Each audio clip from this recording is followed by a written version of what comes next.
다음 주 국내 증시는 기업 실적과 환율에 대한 우려로 상승이 쉽지 않을 전망입니다.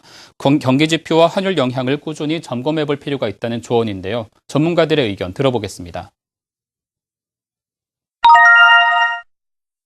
국내 증시는 월말에 발표되는 경제지표 결과에 따라서 움직임이 나타날 가능성이 큽니다.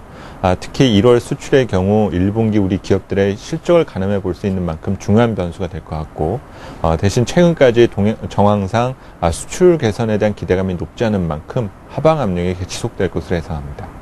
단기적으로는 애플 실적에 대한 쇼크, 그리고 최근에 발표된 현대차라든지 우리 기업 이익들이 조금 생각보다는 부진한 거 아니냐. 또 원화 강세, 엔화 약세에 따른 좀 부정적 영향이 현실화되는 거 아니냐, 이런 우려감들이 좀 있는 것 같습니다. 아주 짧게 한 1, 2주 놓고 본다 그러면 주가가 좀 단기적으로 오르기는 쉽지는 않은 어닝 시즌 동안에는 조금 현재의 박스권에 좀 유지되지 않겠나, 이렇게 보고 있습니다.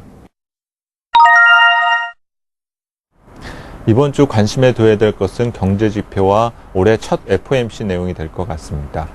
경제지표는 1월 수출에 대한 결과에 따라서 우리 수출 관련 기업들의 이익 전망치에 대한 변화 등을 점검하는 것이 중요해 보이고요. FOMC에서는 특별한 내용이 나올 부분은 없겠지만은 최근에 변화된 어떤 국제정세의 변화, 특히 어떤 환과 관련된 코멘트 등이 나오는지를 점검할 필요가 있어 보입니다.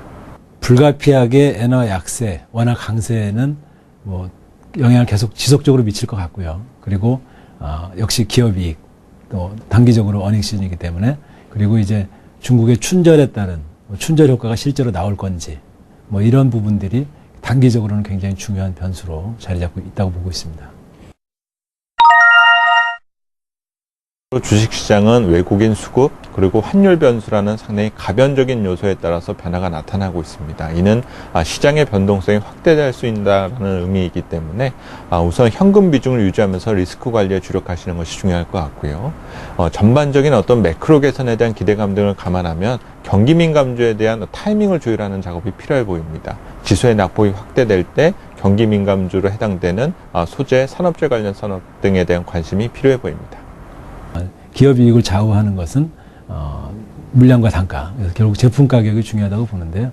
지금은 이제 중국 관련된 소재 가격들이 좀 상승하고 있기 때문에 아무래도 상대적으로 좀 편안한 쪽은 이번 조정 기간 동안 중국의 투자 관련주들, 유화주, 철강주, 이런 또 은행주, 이런 쪽을 좀 저점에서 좀 공략해보는 전략이 좀 바람직하지 않을까, 이렇게 보고 있습니다.